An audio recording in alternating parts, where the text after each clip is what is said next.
부모가 잘하는 이야기 부자썰 지금 시작합니다. 도와줘요 닥터 히어로. 우리 아이 첫 후원 동행 유나인 체인지 아이케어. 안녕하세요. 부자썰 첫 번째 강연자로 초대받은 주단쌤입니다. 반갑습니다. 저는 그주팝 스튜디오라는 유튜브 채널을 운영하고 있고요. 이번에 권태용 소장님과 함께 공부 독립이라는 책을 쓴 공부법 전문가입니다. 오늘은 우리 초등맘 여러분들께 중고등학교 진학해서 우리 아이들이 급격하게 떨어지는 성적에 대해서 고민이 많으신 그 부분에 대해서 말씀드리려고 하는데요. 일단 저는 우리 아이들이 초등 때 적어도 공부 독립을 시작해야 한다고 생각합니다. 아니 사실 초등 때 해야 될 가장 1순위, 0순위가 공부 독립의 시작이라고 생각하는데요. 보통 학부모님들은 우리 아이들 국영수 주요 과목들의 진도와 선행 같은 것들에 굉장히 신경을 많이 쓰고 계시잖아요. 그런데 사실은 그런 내용들보다 더 중요한 것들이 있습니다. 우리 아이들이 나중에 성인이 되어서 여러 가지 독립적인 상황을 맞닥뜨리게 될 일들이 있습니다. 우리 아이들이 사실은 그런 독립적인 상황에 제대로 된 인간으로서 올바른 선택을 하기 위해서는 어릴 때부터 독립적인 그런 환경에 놓여 있으면서 많은 연습을 해야 합니다. 그런데 그런 연습들이 사실상은 잘 되고 있지 않은 것 같아요. 초등 저학년 때야 어떻게 본인의 독립성을 가질지 알 수 없는 아이들의 상태이기 때문에 대부분 학부모님들이 아이들을 많이 챙겨주시죠. 어찌 보면 당연한 일입니다. 그런데 문제는 아이들이 본격적으로 공부를 해야 되는 중고등학교 시기에도 부모님의 의견 그리고 부모님의 뜻대로 부모님의 계획대로 아무 생각 없이 휩쓸려가는 아이들이 많다는 것이 문제입니다. 그런데 잘 아시다시피 지금 입시제도 같은 것들이 굉장히 복잡합니다. 우리 아이들이 주인공으로서 본인의 선택을 할 수 있어야 여러 복잡한 상황 속에서 길을 잃지 않고 중심을 잡을 수 있는데요. 사실 이런 내용들은 부모님들, 선생님들이 도와주실 수는 있지만 주체적으로 할 수 없는 일입니다. 그리고 이런 것들을 깨달았을 때는 이제 중고등학생이 되기 때문에 아이들이 시행착오를 겪기에는 너무나 많은 시간들이 필요하죠. 그래서 저는 초등학교 저학년 때부터 그리고 최소한 초등 고학년 때부터 우리 아이들이 본격적인 독립을 시작해야 한다고 생각합니다. 우리 아이들이 부모님으로부터 독립할 수 있는 것들이 뭐가 있을까요? 여러 가지 습관들, 훈련들, 그리고 무엇보다 아이들이 학생으로서 해야 될 공부 영역에서 독립을 이뤄야 한다고 생각합니다. 공부 독립을 최종 목표로 잡으면 우리 아이들이 앞으로 주체적인 삶을 살 수 있고요. 그리고 우리 부모님들도 우리 아이들을 이끌어가기 위해서 애쓰시는 것보다 뒤에서 도와주는 조력자로서 따뜻한 부모 역할을 하실 수 있지 않을까 생각하는데요. 부모와 학원으로부터 만들어진 아이들은 길게 가봤자 중학생 때까지 효과가 있습니다. 지금 초등학생이니까 학부모님들은 그냥 내가 시키는 대로 그리고 학원이 해주는 대로 아이가 가도 크게 문제가 없을 거라고 생각들을 하시지만 아까 말씀드린 여러 가지 이유로 인해서 아이들은 비로소 그때가 돼서야 후회하지 않고 이제 독립을 했어야 했다라고 하기 전에 미리미리 독립을 시켜주셔야 합니다. 그리고 우리 아이들이 균형 잡힌 공부가 어렵기 때문에 그 이유 때문에라도 공부 독립은 반드시 필요합니다. 초등 때는 크게 느끼지 못하실 수 있어요. 그런데 이제 중고등학교로 올라갈수록 아이들의 한 과목씩 문제가 생기는 상황에서 우리가 균형 잡힌 공부의 흐름을 놓치게 되는 경우가 많습니다. 예를 들어 볼까요? 우리 아이가 수학이 부족하면 학부모님들은 어떤 선택을 하시나요? 수학 학원을 보내거나 수학 과외를 보내거나 어쨌든 우리 아이가 수학 과목에 좀 더 집중할 수 있게끔 지도를 하시죠. 네, 현실적으로 맞는 일입니다. 그리고 그 부분에 있어서 보충을 하면 다른 과목과의 균형을 맞춰서 이제 성적이 고르게 성장할 수 있을 거라고 기대를 하시죠. 그런데요, 사실 현실은 그렇지 않은 경우가 많습니다. 우리 아이가 맡겨진 수학학원 선생님은 당연히 그 분야에 있어서만큼은 전문가이심은 분명하지만 다른 과목과의 균형을 생각하면서 수업을 진행하거나 커리큘럼을 짜는 것이 현실적으로 쉽지 않죠. 그렇기 때문에 그런 부분들을 다 조망하고 내가 부족한 것들을 어떤 시간에 어떻게 보충하고 그걸 하는 대신에 잘했던 과목들은 조금 어떻게 줄여서 그것들도 잊지 않게끔 균형을 맞춰갈 수 있을지 이런 것들을 큰 틀에서 조망할 수 있는 사람이 반드시 필요하죠. 그런데 이 역할을 누가 할 수 있을까요? 보통 부모님이 하시곤 하는데요. 아까도 말씀드렸지만 우리 아이들이 부모님의 손길이 닿지 않는 곳에서 특히 중고등학교 때 많은 이제 복잡한 상황들을 맞이하게 됩니다. 아이들이 공부만 하는 건 아니고요. 특히나 요즘 같은 상황에서 대입제도는 수능 한 방으로 대학 가는 그런 세상이 아니기 때문에 아이들이 수시로 대학을 가기 위해서 챙겨야 될 것들이 굉장히 많습니다. 그런데 일일이 한 과목 한 과목 신경 쓰다가 다른 것들을 놓치게 되는 경우 이것들을 가장 정확하게 제어할 수 있는 사람이 누굴까요? 당연히 아이 본인일 거예요. 근데 한 번도 주도성을 가져보지 못한 아이, 독립적이지 못한 아이가 그런 것들을 할 수 있을까라고 생각해 보면 절대 쉽지 않은 일이라는 것을 생각하실 수 있습니다. 그래서 우리 아이들은 초등 때부터 공부 독립의 연습을 시작해야 합니다. 그렇다고 너무 겁먹지는 마세요. 어릴 때 시작해서 초등 때 완성하라 라는 비현실적인 말씀을 드리는 것이 아닙니다. 아이들이 최소한 공부 독립이라는 걸 해야 한다 라는 생각과 함께 적어도 초등학교 5학년 때 시작하게끔 지도해 주시면 좋을 것 같다는 생각을 하는데요. 초등 5학년인 이유가 몇 가지 있습니다. 일단 첫 번째로 아이들이 복잡하고 어려운 공부를 하기 시작하는 때이고요. 두 번째, 우리 부모님의 말씀을 이제 조금씩 한 귀로 듣고 한 귀로 흘릴 타이밍. 그리고 세 번째는 아이들이 조금은 시행착오를 겪어가면서 좌절해도 될 나이이기 때문입니다. 이런 것들을 고려했을 때 가능하면 초등학교 5학년 때는 우리 아이가 공부 독립을 할 수 있는 여건들을 조금씩 시도해 주시는 걸 추천드립니다. 자, 그럼 공부 독립을 하기 위해서는 어떤 것들이 필요할까요? 저희 책에서는 5가지를 강조드리고 있습니다. 첫 번째는 공부마음, 그리고 집중력, 기억력, 문해력, 그리고 자기주도력인데요. 우선 이 5가지를 모두 갖춘 아이 현실적으로 어렵습니다. 그래서 하나라도 제대로 갖추고 나서 나머지들을 이제 시너지 효과로서 끌어가는 것이 가장 바람직한 전략이라고 보여지는데요. 이 중에서 어떤 것이 가장 우선이냐고 물으신다면 저는 단연 공부 마음이라고 생각합니다. 오늘은 공부 마음과 그리고 학부모님들이 많이들 궁금해하시는 집중력과 관련된 얘기들을 좀 드려볼까 해요. 일단 첫 번째, 공부 마음에 대한 이야기입니다. 부모님들이 이런 질문들을 평소에 많이 하세요. 선생님, 저희 애는 아무 생각이 없는 것 같아요. 근데 아이가 주체적으로 공부를 하려면 공부를 하고 싶은 마음, 공부하려는 의지가 있어야 되는 거 아닌가요? 이걸 어떻게 키워줄 수 있을까요? 우리 애는 언제쯤 정신을 차리고 공부를 할 수 있을까요? 이 질문은 초등학생 부모님뿐만 아니라 중고등학생 부모님, 심하게는 고3 학부모님도 이런 질문들을 하십니다. 그런데 우리가 여기서 한 가지 간과하고 있는 것은요.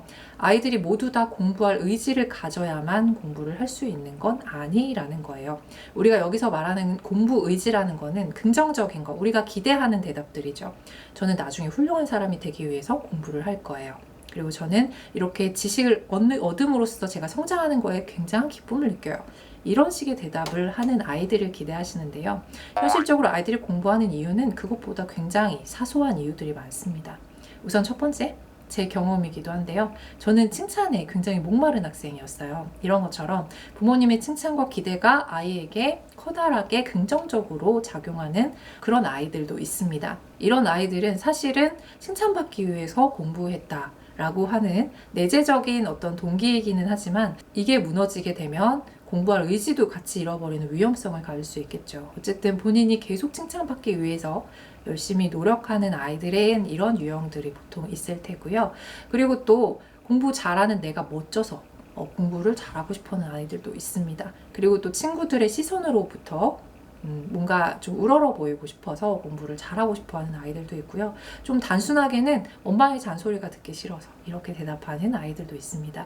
어찌 되었건 우리 아이들이 공부를 하게 하는 데는 여러 가지 동기들이 있어요. 그런데 그거는 제가 이것저것 말씀을 드려도 학부모님의 아이에게는 통하지 않을 수도 있습니다. 그럴 때 저를 원망하실 건가요? 그러시면 안 되고요.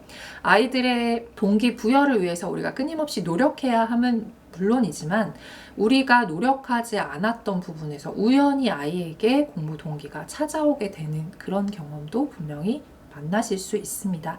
그렇기 때문에 우리는 노력은 하되 크게 기대해서 이게 우리 아이를 엄청나게 바꿔줄 것이다 라고 생각하지 마시고 오히려 그 반대를 하지 않으셔야 된다는 생각을 하셨으면 좋겠어요. 무슨 얘기냐면 아이들에게 공부 동기를, 공부 마음을 불러일으켜 주는 건 못지않게 중요한 것은 공부 마음을 꺾지 않는 부모님의 자세입니다.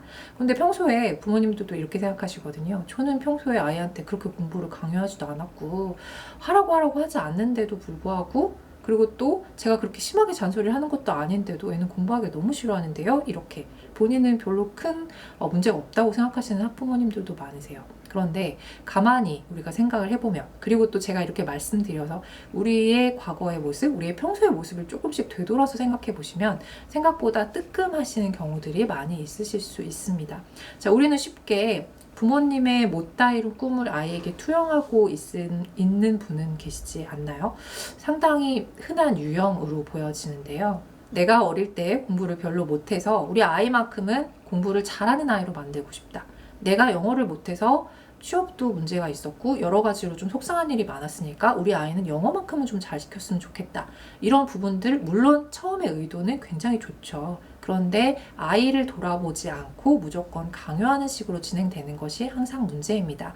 저는 이렇게 강연을 하다 보면은 많은 학부모님들을 직접적으로 만나 뵙게 돼요. 그럴 경우에 학부모님들이 정말 열정적이시고 우리 아이들의 교육에 대해서 진심이시라는 것들을 매번 느끼고 또 거기서 많은 것들을 배웁니다. 그런데 그런 배운 것들을 아이에게 접목을 시킬 때 항상 우리 아이에게 개인화, 객관화 되어서 시키셔야 하는데 옆집 아이가 어땠더라, 이거 정말 효과 있다더라, 진짜 좋다더라, 이런 여러 가지 이제 우리 아이에 대한 배려 없이 강요되는 그런 공부가 아이를 점점 지치게 만든다는 것을 좀 기억하셨으면 좋겠어요. 저희 책에서도 그런 표현을 했거든요. 부모가 앞서가는 만큼 아이는 뒤처진다. 너무나 당연한 명제입니다. 그래서 그런 것들을 좀 살펴보시는 게 가장 중요하지 않을까 싶어요. 공부는 결국 마음이 시킵니다. 그렇기 때문에 우리 아이들이 공부를 함으로 인해서 느끼는 감정이 좋았다면, 그리고 그게 뭐 칭찬이든 아니면 어떤 보상이든 아이들에게 또 즐거운 어떤 경험으로 기억에 남았든 간에 감정적으로 공부에 대해서 좋은 감정이 생기면 공부를 더 하고 싶어 하는 마음들이 생기게 돼요. 그래서 우리 학부모님들이 아이들의 공부 마음을 망치는 일을 안 하시는 동시에 자연스럽게 우리 아이가 공부하는 경험들을 즐거운 기억들과 연결시킬 수 있도록 다양한 시도를 좀 해주셨으면 좋겠다는 생각이 또 듭니다. 저는 초등 저학년 아이들이 문제집 풀이 같은 거에 매몰돼서 공부가 문제집 풀이가 전부인 양 느끼는 게 너무너무 안타까워요. 근데 그렇기보다는 오히려 이제 다양한 매체들, 그리고 다양한 도구들, 학습 도구들 같은 것들을 통해서 아이들이 공부가 재밌을 수 있고 내가 그 공부를 함으로 인해서 좋은 성과를 냈고 성취를 냈고 그리고 또 칭찬도 받았고 또 그 순간에 같이 했던 친구들과의 추억도 있고 기쁨도 있다 라는 여러 가지들을 조금 경험하면서 자라는 아이가 되었으면 좋겠습니다.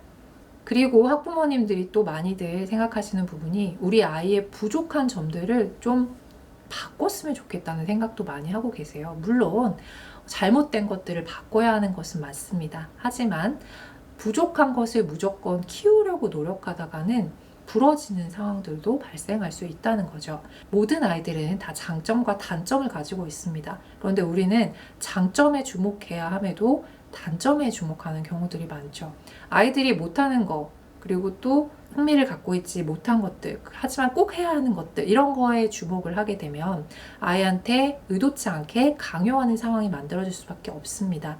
그러면 아이가 만약에 정말 하기 싫은 걸 억지로 하는 상황이 되거나 또는 아무리 노력해도 어느 정도 선까지밖에 올라갈 수 없는 그런 부분의 것들을 강요하게 되셨을 때 아이들이 기대한 만큼 그런 성과를 내기도 힘들 거고요. 그 과정에서 느끼는 조금 부정적인 감정들이 잘하던 공부에도 악영향을 끼치는 경우들이 많습니다. 좀 전에 제가 공부는 감정이 시킨다라는 말씀을 드렸는데요.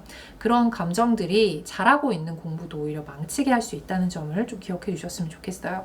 그래서 못하는 걸 평균으로 만들려고 하는 것보다 잘하는 걸 남들보다 월등하게 만드는 게 훨씬 더 우월 전략입니다. 우리 아이가 평소에 어떤 것들을 잘하고 어떤 것들을 좋아하고 어떤 것에 관심이 있는지를 잘 지켜봐 주시면 좋을 것 같고요. 그게 꼭 국영수라는 중요 과목들하고 관련이 없는 것이어도 어떤 것이든 하나쯤 본인이 좋아하는 것을 잘 해낼 수 있는 경험을 한 아이들은 그 경험을 공부의 경험으로 옮겨가기가 굉장히 쉽습니다.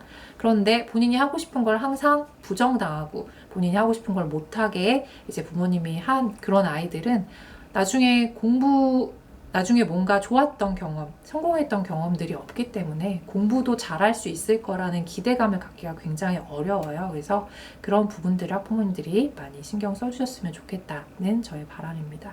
자, 이제 두 번째 집중력에 대해서 좀 말씀을 드려보도록 할게요. 우리 학부모님들이 또 집중력에 대해서 관심이 많으십니다. 어릴 때는 정말 좋아하는 거 앉혀놓으면 겨우 앉아있는 나이에도 1시간씩 그 어린 나이에 잘 쳐다보던 아이가 공부를 시작하게 되는 초등학생 때부터는 10분도, 20분도 제대로 된 공부에 집중하지 못하는 경우들 많이 경험해 보셨을 텐데요. 그럴 때마다 우리가 무의식적으로 아이들한테 그런 얘기를 합니다.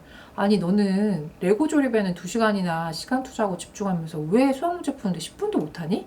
이런 얘기들을 해요. 그런데 여기서 커다란 실수를 하셨습니다. 아이들이 좋아하는 거에 집중하는 능력과 하기 싫은데 해야 하는 그런 것에 집중하는 능력은 분명히 다른 영역임에도 우리는 동일선상에 두고 아이를 비난했어요. 이건 잘못된 접근이라는 거죠. 누구든 싫어하는, 하고 싶지 않은, 그리고 익숙하지 않은 거에 집중하는 것은 쉽지 않습니다. 그리고 집중력은 다들 바람을 가지고 계신 것처럼 실제로 훈련하면 늘어날 수 있습니다. 아이들이 초등학교 저학년 때는 수업 시간도 제대로 집중하지 못하지만 나중에 중고등학교를 거쳐가고 수능 시험을 보면 100분이 넘게 시험을 봐야 되는 경우를 만나기도 해요. 그럴 때 집중력이 없는 아이들은 이제 수능 시험장에서 다 엎드려 자고 제대로 집중 못하느냐? 그렇지 않거든요. 어릴 때는 조금 부족한 아이들이라도 자연스럽게 어떤 훈련이 없이도 성장함에 따라서 집중하는 능력이 향상되기도 합니다. 하지만 우리가 그걸 기대하고 그냥 두 손 놓고 있을 수는 없으니까 최소한 집중을 잘할 수 있는 환경을 만들어 주시는 것이 굉장히 중요하다고 보고요. 저는 그 내용을 저희 책에 이런저런 내용들로 소개를 해드렸습니다. 그것들 중에 일부를 조금 소개해 드려 볼게요. 아이들이 어떤 공부를 할 때 목표와 과제가 명확하게 되면 집중을 할 가능성이 굉장히 높아집니다. 우리 그냥 아이들한테 단어 외우기라는 과제를 하나 던져줬다라고 생각을 해볼게요. 우리는 보통 학부모님들에게 공부 계획을 어떻게 짜시나요? 라는 질문을 드리면 시간 단위로 짜죠. 혹은 분량 단위로 짜죠. 이렇게 이분화된 대답들을 많이 하시고 저한테도 어떤 게 정답인가요? 선생님? 라고 많이 물어보시는데요. 사실 두 개 다 정답이기도 하고 동시에 두 개 다 오답이기도 합니다. 무슨 얘기냐면 꼭 시간으로만 정하면 분명히 그걸 악용하는 아이들이 발생하고요. 또 분량으로만 정해도 그걸 악용하는 아이들이 발생하기 때문에 두 개를 복합적으로 짜야 비로소 제대로 된 계획이라고 할 수 있습니다. 제가 갑자기 집중력 얘기를 하다가 갑자기 왜 계획 얘기를 하는지 궁금하시죠? 바로 이 계획이 집중력을 향상시키는 굉장히 큰 도구이기 때문인데요. 일단 이렇게 생각을 해보세요. 아이한테 30분 동안 단어 외우기 숙제를 내줬다고 해보겠습니다. 아이가 30분 동안 집중해서 단어를 외울까요? 아니요. 절대로 그런 일은 발생하지 않겠죠. 단어 하나 외우고 벽 쳐다보고 단어 하나 외우고 시계 쳐다보고 단어 하나 외우고 연필로 낙서하고 이런 일들이 벌어지는 게 아이들입니다. 특히 집중력이 낮은 아이들일수록요. 그런데 만약에 10분 동안 10개의 단어를 외워 라고 얘기를 하면 이건 명확한 시간의 기준과 명확한 개수의 기준이 주어지기 때문에 그 시간 동안은 아이가 어느 정도 집중할 수 있습니다. 여기에 붙어서 만약에 이걸 완벽하게 해내면 어떤 보상이 주어진다. 근데 그 보상이 금전적인 보상 이런 것들이 아니고요. 일찍 끝내면 그 남은 시간 동안 자유시간을 주겠다. 아이들한테 이것만큼 큰 보상이 없거든요. 그리고 또 엄청난 칭찬 이런 것들이 기다리고 있다면 충분히 집중해서 그 학습을 할 수가 있는 거죠. 그래서 분량과 시간 둘 다 계획을 세우는데 굉장히 중요합니다. 그런데 여기서 우리가 또 한 가지 간과하고 있는 것은요. 우리 아이가 과연 10분 동안 단어 10개를 외울 수 있는 아이일까요? 그렇지 않은 아이에게 이런 과제를 계속 내준다는 것은 계속된 실패를 경험하게 하는 그런 나쁜 수단입니다. 그래서 우리 아이가 10분 동안 몇 개의 단어를 외울 수 있는지를 관찰 후에 평균 개수를 좀 정해주시고 그 평균 개수만큼 시간의 제약을 주시면 아이들이 모두 다 해내는 계획이 될 거고요.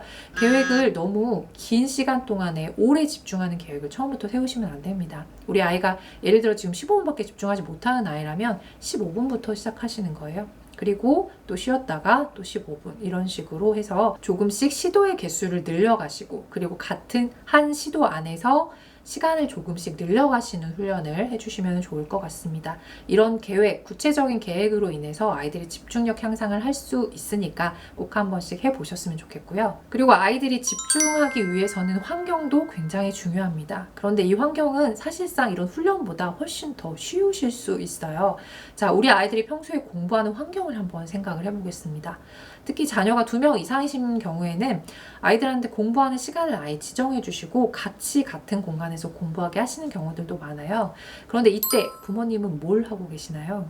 보통 아이랑 옆에서 같이 책을 읽고 아이처럼 같이 공부를 하신다. 굉장히 잘하고 계세요. 그런데 우리 부모님도 아이가 공부할 때마다 항상 그렇게 뭔가를 하시기가 힘들기 때문에 아이 눈에 안 띄겠거니라는 생각으로 사각지대라고 생각하시는 곳에서 휴대폰을 사용하시는 경우가 굉장히 많으시죠. 그런데 이거 아이들이 과연 모를까요? 다 압니다. 아무리 엄마가 중요한 일을 하고 있어도 휴대폰 보면 노는 거라고 생각하는 것이 아이들이에요.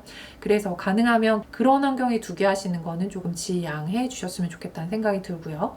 그리고 또 아이들에 따라서 그런 오픈된 공간에서 집중을 잘 못하는 아이들도 있습니다. 우리 아이들도 그럴 거예요. 무조건 2명이 같이 거실에서 공부하게 해야겠다 라고 생각하시기보다는 2명의 아이들 중 누군가는 그렇게 오픈된 공간에서 공부하는 게 좀 더 집중이 잘 된다고 하면 그렇게 하시고, 아닌 아이는 공부방에 들어가서 혼자 공부하게 하셔도 괜찮아요. 저는 아이들이 집중을 잘하기 위해서라도, 그리고 나중에 자기주도적으로 공부하기 위해서라도 꼭 본인이 어떤 환경에서 공부 집중이 잘 되고 공부를 할 수 있는지를 많이 경험해 봐야 된다고 생각합니다. 그래서 부모님들이 무조건 아이들의 공부 환경을 지정해 주신다기보다는 아이한테 조금은 선택권을 늘려주시고, 뭐 벽을 보고 공부하는 게 좋은 아이들도 있고요. 이렇게 제가 지금 강의를 하는 것처럼 앞에 뭔가 빈 공간이 넓게 있으면 집중이 잘 되는 아이들이 또 있거든요. 이런 것들을 조금 많이 조절을 해주시면 좋을 것 같습니다. 그리고 저는 집중력을 늘리는 데 있어서 아이들이 컨디션 조절도 잘 해야 된다고 생각해요. 우리 학부모님들, 우리 어른들을 한번 생각해 볼까요? 내일 중요한 일이 있으시면, 정말 집중해야 되는 중요한 일이 있으시면 전날 무리를 하시나요? 일찍 주무시죠. 술도 안 드실 거예요. 그런 것처럼 우리 아이들도 공부할 때 컨디션이 굉장히 완성도를 좌지우지합니다. 자, 가만히 생각해보면 우리는 단 하루를 위해서 전날 조심하는 거지만 우리 아이들은 좀 길게 보면 초등학교 1학년 때부터 고3까지 12년 동안 장기적인 학습을 해야 합니다. 그럴 때 매일 컨디션이 좋을 수는 없겠죠. 그런데 우리가 매일 똑같은 기준으로 아이의 집중력을 평가합니다. 그거는 잘못됐다라는 거예요. 그래서 아이가 컨디션이 좋지 않고 그래서 집중력이 급격하게 떨어지는 상황이라면 공부를 시키시면 안 돼요.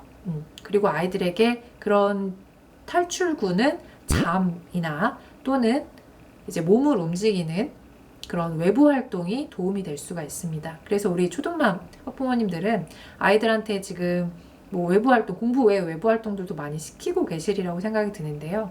아이들이 뭐 운동이든 아니면은 뭐 음악이든 미술이든 본인이 좋아하는 영역에서 뭔가 공부에 몰두하고 나서 정신을 맑게 하고 휴식을 취할 수 있는 어떤 탈출구를 꼭 하나씩 만들어 주셨으면 좋겠다는 생각이 들고요. 그런 것들이 나중에 힘든 고등학교 생활에서도 아이들을 버티게 하는 어떤 큰 힘이 된다는 거를 기억을 해주시면 좋을 것 같아요. 아이들이 충분히 휴식을 취하면 그 다음 공부에서 분명히 집중력을 발휘할 수 있습니다. 누구나 그럴 수 있으니까 우리 아이를 믿어주셨으면 좋겠어요. 그리고 집중력을 향상시키는 데 있어서 또 가장 중요한 것 중에 하나가 아웃풋을 늘리는 거라고 자신 있게 말씀드립니다. 아웃풋 뭔지 궁금하시죠? 아웃풋의 반대는 인풋이 있겠죠. 우리 아이들이 평소에 공부하는 어떤 프로세스를 봤을 때 인풋과 아웃풋을 나눠서 설명드릴 수 있는데요. 일단 인풋은 말 그대로 아이의 머릿속으로 들어오는 지식 정보를 말합니다. 흔히 말해서 수업을 듣는다, 아이들이 책을 읽는다, 이런 것들이 보통 인풋으로 이제 일컬어지고요. 아웃풋은 반대로 본인이 알고 있는 걸 바깥으로 배출하는 그런 형태예요. 다시 말해서 말하는 형태 또는 쓰는 형태, 이런 것들을 아웃풋이라고 말합니다. 평소 아이가 집중력이 좀 부족하다고 생각하시나요? 우리 아이가 수학 문제를 풀 때 집중력이 굉장히 떨어지는 건지, 문장을 대충 너무 읽고 계산 실수도 너무 잦아요. 선생님이 이거 어떻게 잡아주면 좋을까요? 라고 질문을 하실 때 제가 내어드리는 처방 중에 하나가 쓰게 만드세요 라는 처방을 내어드리고는 하는데요. 이게 바로 아웃풋의 효과입니다. 집중력, 인풋 이런 것들을 늘리기 위해서라도 아웃풋을 적극적으로 활용하셔야 된다는 점 기억하시면 좋을 것 같아요. 지금 시간 관계상 모든 내용들을 다 말씀드리기는 어려운데요. 그 내용들이 궁금하시면 저희 책 그리고 저희 유튜브 채널 교수법 스튜디오를 통해서 학부모님들이 궁금하신 내용들을 많이 도움 받으실 수 있을 거라고 생각합니다.